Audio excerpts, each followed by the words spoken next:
What if the greatest gift in life is to never have lived at all? Shocking, right? That's the heart of a profound, dark idea from ancient mythology called the Truth of Silenus. It's a story that dives into the nature of existence, suffering, and whether life is worth living at all.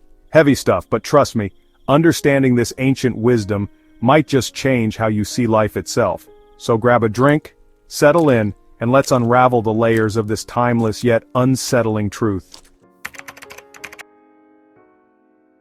To understand the Truth of Silenus, we need to start with the story that birthed it.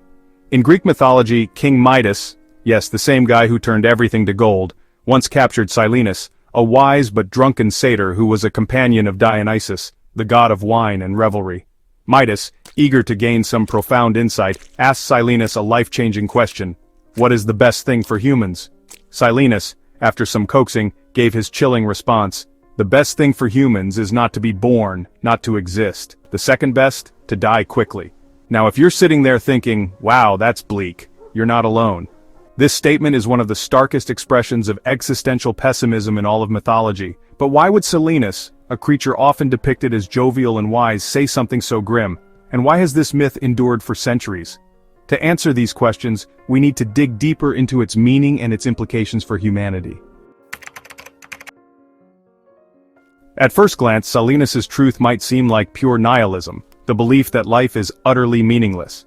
But there's more to this story than meets the eye.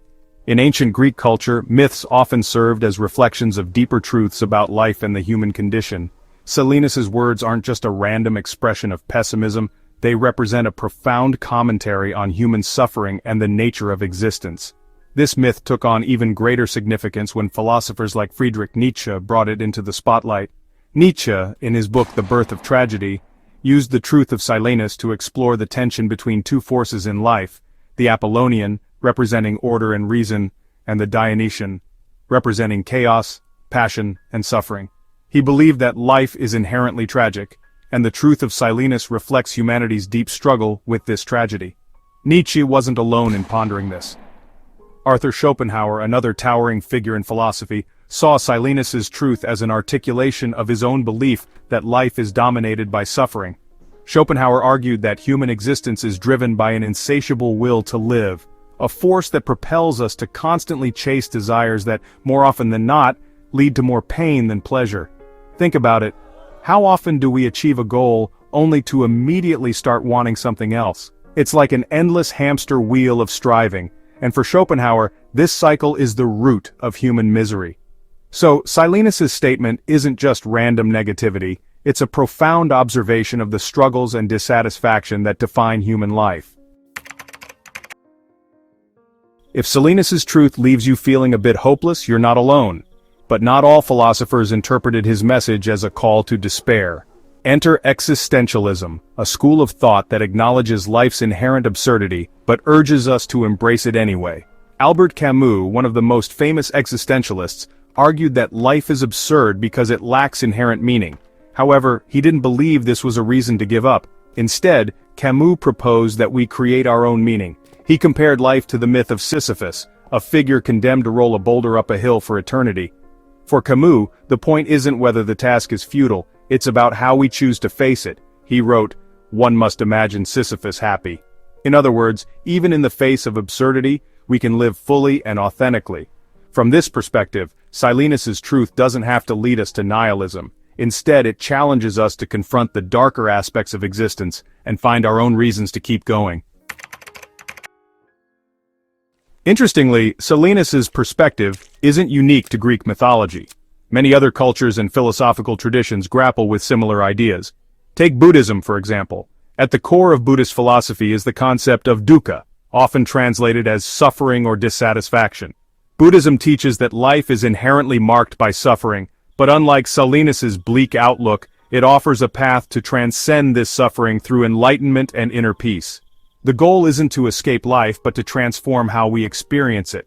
Even in modern contexts, we see echoes of Silenus's truth. For instance, some existential crises stem from a similar sense of dissatisfaction or lack of purpose. But it's crucial to remember that while these feelings may align with philosophical pessimism, they also offer an opportunity for growth and deeper self-awareness. Bringing this into a modern context, Silenus's truth resonates with some of the struggles we face today, particularly around mental health. Many people experience moments of existential dread or feelings of despair that mirror Silenus's statement. However, it's important to separate philosophical reflection from mental health struggles. Philosophy invites us to explore these ideas, but if you're feeling overwhelmed or hopeless, it's vital to reach out for support. There's always help available, whether from friends, family, or mental health professionals. Beyond individual experiences, Silenus's truth also has implications for broader societal issues. Think about the ongoing debates in bioethics around topics like euthanasia and end-of-life care. These discussions often revolve around the value of life, dignity, and alleviating suffering. While these issues are deeply complex, they remind us of the importance of empathy, compassion, and respecting individual autonomy. Now, let's balance the scales a bit. While Silenus's truth highlights the struggles of existence, there are plenty of compelling reasons to celebrate life. Humanism, for example, emphasizes the intrinsic value of human experience. Life may be difficult, but it's also filled with moments of joy, love, beauty, and growth. Think about the small but meaningful pleasures: a sunrise, a shared laugh, a song that moves you. These moments remind us why life is worth living. Another counterpoint is the concept of resilience. Human beings have an incredible capacity to endure hardship and grow stronger through it. The challenges we face often lead to wisdom, deeper connections, and a greater appreciation for life's complexities. Ethically, Silenus's outlook might also be problematic. If we simply accept life's suffering as inevitable, we risk ignoring our responsibility to alleviate it. Whether it's fighting poverty, supporting mental health, or addressing injustice, there are countless ways to make life better for ourselves and others. Instead of resigning to despair, we can work toward creating a more compassionate and equitable world. So what can we take away from the truth of Silenus's? It's not just a pessimistic statement, it's a call to reflect on what makes life meaningful.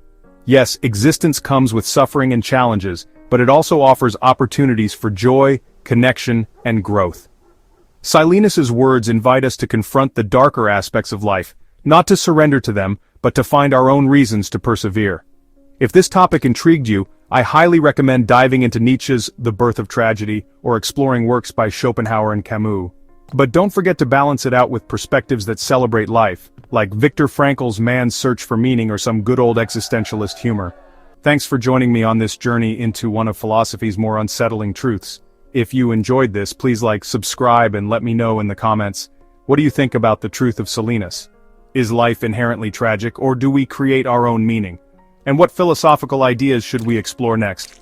Until next time, stay curious and keep questioning everything.